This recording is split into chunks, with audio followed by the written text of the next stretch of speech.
இன்னைக்கு எங்களோட தோட்டத்துக்கு வந்திருக்கோம். சரி, ஓகே, உங்களுக்கும் கொஞ்சம் கொஞ்சம் கிளிப்ஸ் காமிக்கலாமே அப்படின்னு சொல்லி எடுத்துட்டு வந்தேன். எங்க தோட்டத்துல நாங்க மெயினா தென்னை மரம் தான் வச்சிருக்கோம். அதுக்கு ஊடு பயிரா வந்து பாத்தீங்கன்னா மஞ்சள், அதுக்கப்புறம் குச்சிக்கிழங்கு, இந்த மாதிரி அடிக்கடி ஏதாவது ஒன்று மாத்திக்கிட்டே இருப்போம். மாம்பழம், கொய்யா, சப்போட்டா இதெல்லாம் வந்து பாத்தீங்கன்னா தனியா இன்னொரு இடத்துல வச்சிருக்கோம். இந்த செடி யாராவது பார்த்துருக்கீங்களா அப்படிங்கறத கமெண்ட் செக்ஷன்ல சொல்லுங்க. இதுல ஸ்கின்னுக்கு தேவையான அவ்வளோ பெனிஃபிட்ஸ் இந்த செடியில இருக்கு.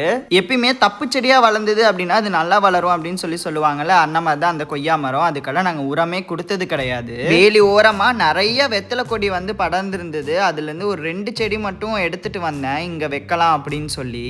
தோட்டத்தில் இருக்கிற எந்த செடிக்குமே நாங்கள் கெமிக்கல் ஃபர்டிலைசர் கொடுத்ததே கிடையாது. தேங்காய் எல்லாருமே பார்த்துருப்போம். ஆனால் தேங்காய் இதிலிருந்து தான் எடுப்போம். இதை மட்டை வாங்கணும் அப்படின்னா இதுக்குள்ளே தான் வந்து நம்மளோட தேங்காய் இருக்கும். ரொம்ப நேச்சுரலான ஒரு என்வாயன்மெண்ட் இருந்தால் தான் டச்மி பிளான்ட் வளரும் அப்படின்னு சொல்லி சொல்லுவாங்க. எங்கள் தோட்டத்தில் டச்மி பிளான்ட் நிறையா இருக்குது.